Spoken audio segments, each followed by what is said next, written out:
Hello guys, in this video we are going to talk about the Fourier transforms. So basically we are not going to go into much depth, we are just going to see the visualization of Fourier transform. So let's get started. So he is Fourier. So he's the guy who is brought this most beautiful thing, one of the most beautiful things to our knowledge. So he's discovered the Fourier transform. So let us see what is actually the Fourier transform.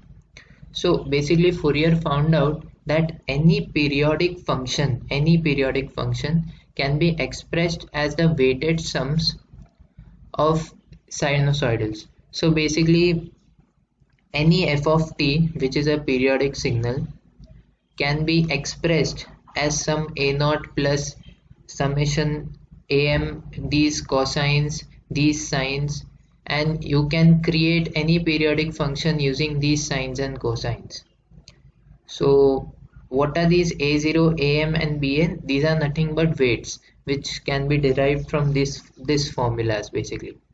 So let us see a simple case of square wave. So let my f of t over here be a simple square wave. So okay, here it is f of x, so basically everything will become x, t becomes x basically. So when we basically put these formulas for a0, am and bn for f of t being the square wave, so we get a0 as 0, an as 0, and we get bn as 4 upon pi n. This is what we'll get. Also here n takes values 1, 3, 5, 7, 9, odd values. So what I want to do is basically let us visualize this. How will this look, or how is this happening? Let us visualize this. So what is f of x? F of x is your square wave, and this square wave can be created using all these signs. So basically it is a addition of all these signs. So let us see how does this look.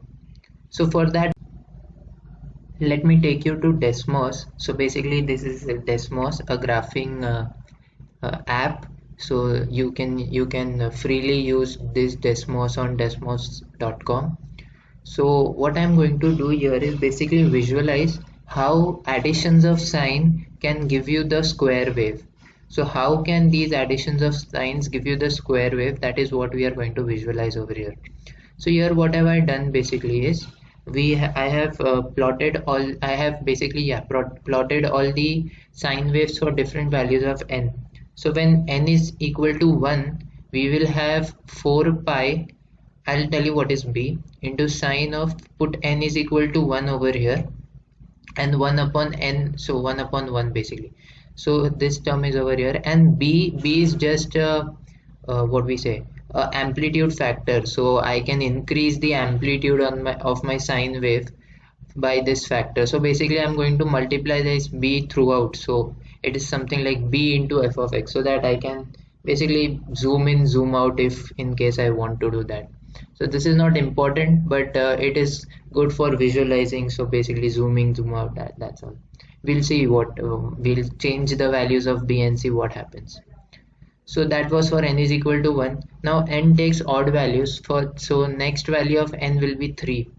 So when n is equal to 3, I put here there will be 3, so there will be b by 3 into pi, 4 by pi, and here there will be 3, so that is 3 into pi into x upon l. Yeah, what is l? L is nothing but time period by 2. So whatever is the time period, so this will be time period. In this case it is 2 seconds, so l will be 1. That's all.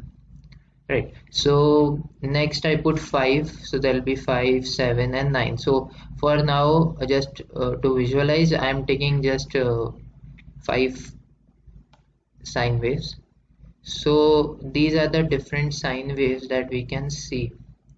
So this is for the first, n is equal to 1, n is equal to 3, we'll get this sine waves. So you can see the frequency is increasing, also the amplitude is decreasing, so we get a small sine wave. Next is this, so again the frequency increased and the amplitude decreased, frequency increase, amplitude decrease, frequency increase, amplitude decrease. So when we add up all this, because there is a summation sign sitting over here, so the summation will tell you to add all of these. So when you add all of these, you get this wave. So let me clear all these waves. Yeah, so this, so here you can see I have here, this is a graph which is adding all of these waves that we used earlier. So here you can see it is a very nice estimate of the square wave that we were seeing. So basically, why is this like this? Because I have used less sine waves. If I say increase the numbers of sine waves, then this will go more close towards the what we say square wave. So let us visualize that. Let us see. So here I have just written a formula, the same formula that is over here, the summation formula, 4 by summation 1 by n sine n pi x by L. So the same thing you can do in Desmos. So here this is very easy. You go summation from 0 to a. So I'm going to basically increase the sine waves over here.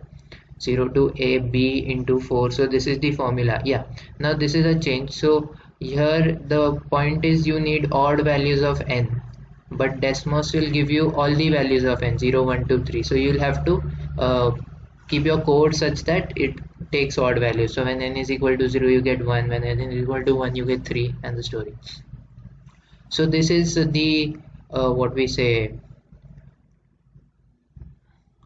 formula that is of the Fourier series.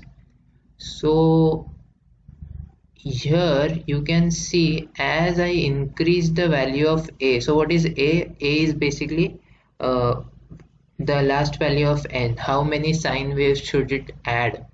So that is a.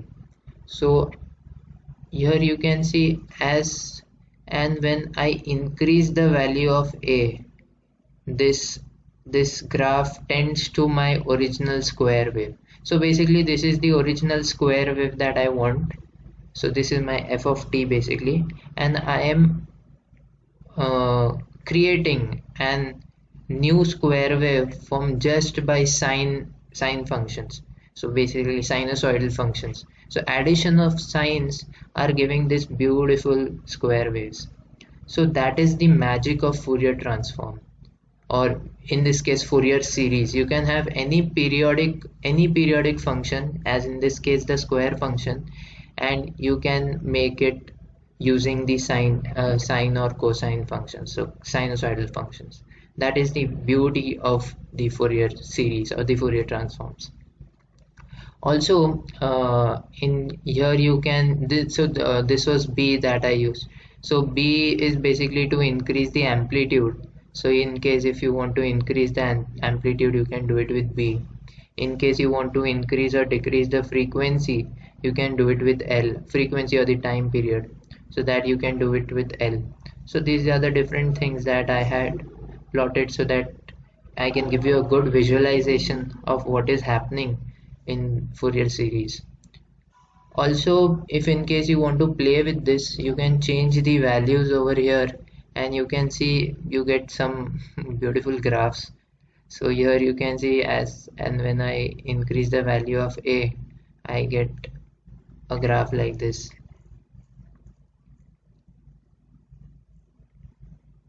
Next, say I take a minus over here. So you can see a beautiful sorry, I increase the sort of sine plus square wave sort of thing. So that is what you can approximate from this.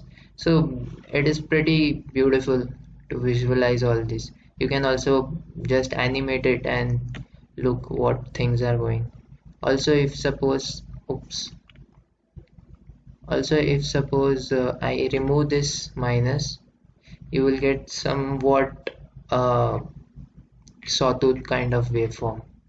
So you can play with these things if in case you have interest. So that is the Fourier transform basically, or the Fourier series in special. So let us come back to the PPT. So here we saw that Fourier is such a powerful tool that you can get any function by just using cosines and sines, that is the sinusoidal functions.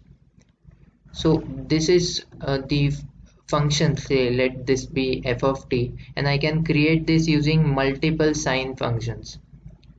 So multiple sine functions adding up giving me this function. So what I do, I can just plot these functions. So these functions are nothing but bn, the values of bn. So I can plot the values of bn and their corresponding amplitudes, that is 4 upon pi n. So 4 upon pi, 4 upon 2 pi, 4 upon 3 pi, and this story. And this is what we call as the frequency domain. So let us see it once again. So this is the f of t, the time domain function.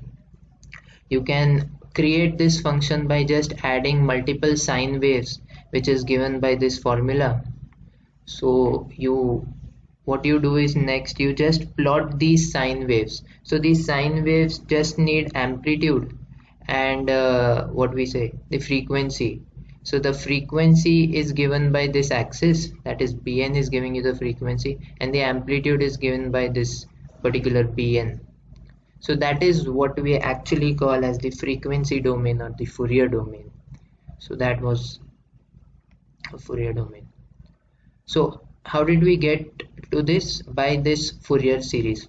Now there may be a question that in this case we had a0 and an is equal to 0, but that may not be the case every time. So when we have a0 and an, what should we plot? Then we cannot just plot bn, because then that will be half information. We need these informations also. So then, because this is what we call as the trigonometric form of Fourier series. So because there were three variables over here, or three weights over here, what Fourier did next was he compiled all this to one variable. So we got our complex Fourier series or exponential Fourier series by just combining these terms. So basically, you know from Euler's formula, cos x plus j sin x will give you some exponential term, e raised to jx. So using that logic, basically we know that sine and cosine are orthogonal to each other. So we created this particular exponential function, and we got our exponential Fourier series. So instead of calculating three variables or three weights, a0, am and bn, we just calculate cn, and now we can just plot cn, and that will give you the frequency domain. So actually the Fourier series is nothing but you are plotting cn and its amplitude. So basically you are plotting cn on the x-axis and its amplitude on the y-axis. That is what you're doing. So we saw when our signal was periodic, so we saw this particular signal was a periodic signal, a periodic square wave.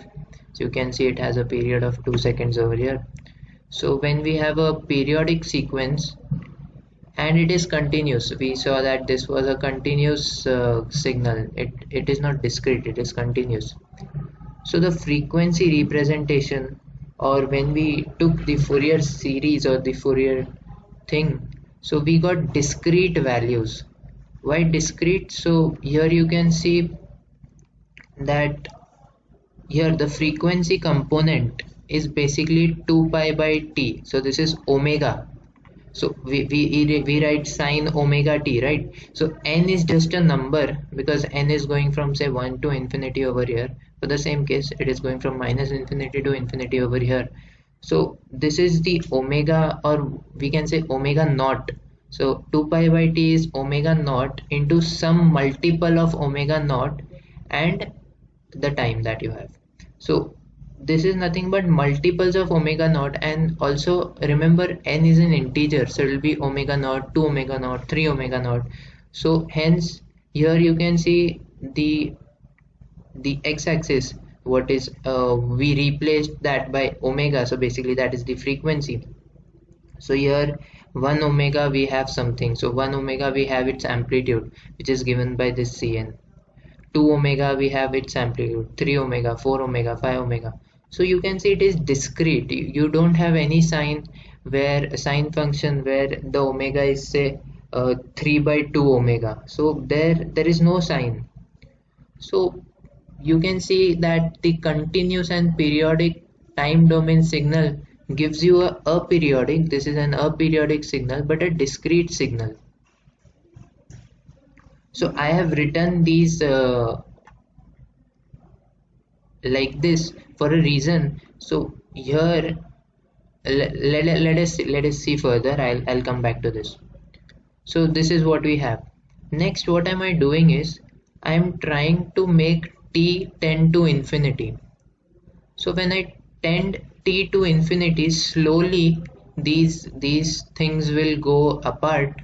This will go huge because t is tending to infinity. So this will try to move in the infinity direction and minus t in minus infinity direction. So slowly this continuous but periodic wave will become continuous and aperiodic because the period is tending to infinity. So this will now no longer be periodic but it will be aperiodic.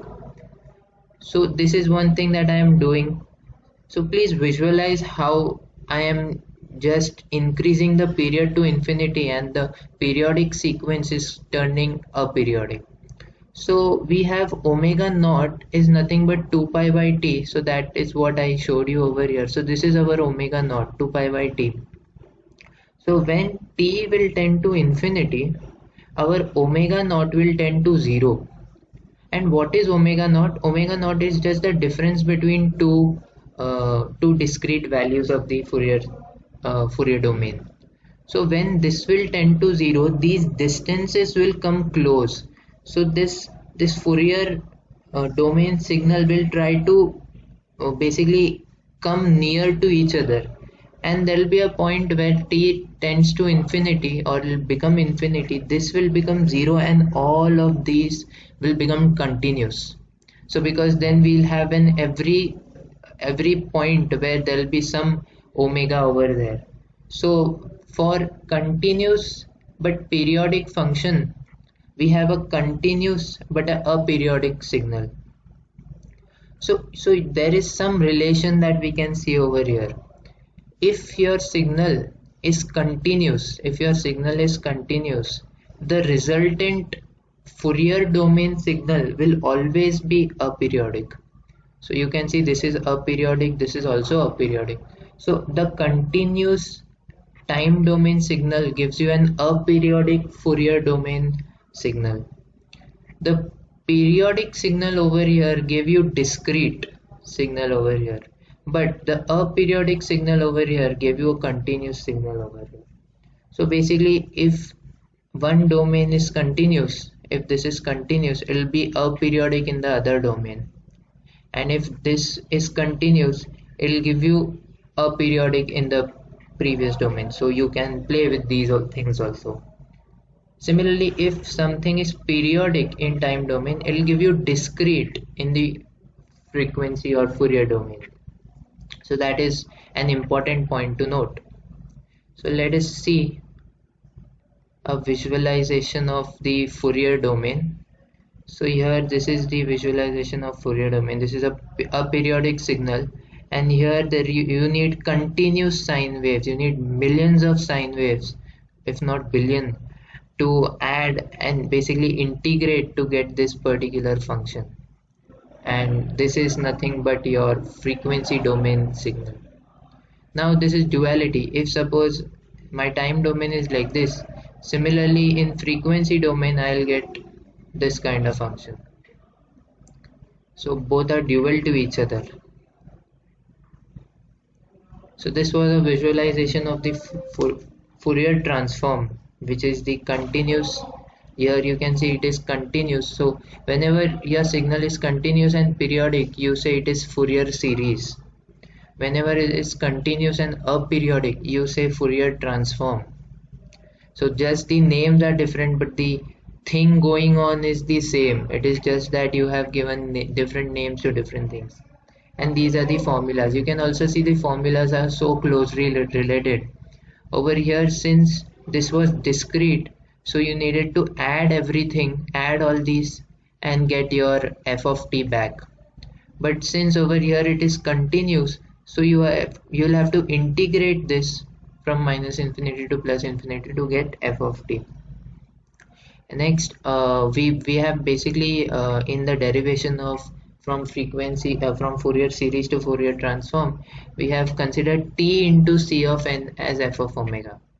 So because of that, this 1 upon t is not visible over here. So t into c of n is f of omega. And then when you come back to f of t, you will have to divide by 1 by t. So that is basically 2 pi over here, 1 by 2 pi. I'll take the derivation of this thing also in one other video. So we will see how that is going. So this is the basic of say Fourier transform. Let us move ahead. So now suppose I want to sample this. I want to sample my continuous time domain signal, and let us see what happens to the frequency domain. So when I sample the time domain signal, I see I am making the time domain signal discrete. So when I am making the time domain signal discrete, it has to be periodic in my frequency domain. So here you had seen that this was discrete, so the time domain was periodic. Now the time domain is discrete, so it has to be periodic in the Fourier domain. So this is an important thing that we got to know. Next, people are now using discrete computers, so it has digital memory or discrete memory. So we cannot store a continuous signal in the computer. So for processing Fourier analysis or Fourier domains, we'll have to sample the Fourier domain also. So when we sample the Fourier domain, we are also discretizing the Fourier domain. So unknowingly, when we discretize the Fourier domain, we unknowingly make our time signal periodic, because that are the rules that this particular thing is following. That is nature basically. So whenever you have continuous over here, it will be aperiodic, but whenever you have discrete, it has to be periodic in the other domain. So here there was discrete, so this became periodic. Now you are making this also discrete, so then the time domain signal will also be periodic. And this is nothing but your DFT, the discrete Fourier transform. So the purpose of my video, making this video, was to give an insight of what is discrete Fourier transform, and you can visualize its properties. So the discrete Fourier transform is periodic both in the frequency as well as the time domain. So that is a very important property that we have to note for the discrete Fourier transform, DFT. So you take DFT of any sequence, be it an aperiodic sequence. So what you are actually doing is you are taking the DTFT, discrete time Fourier transform, of the aperiodic sequence, and then you are sampling this thing. So by sampling, automatically this converts and becomes periodic. So that is a key thing that you should note over here. These are the formulas for converting. We will not go much deep into this. The main objective of doing this video was to just visualize what things are going on in the frequency or the Fourier domain, Fourier analysis. So that's all for this video. Thank you so much for watching. Thank you so much.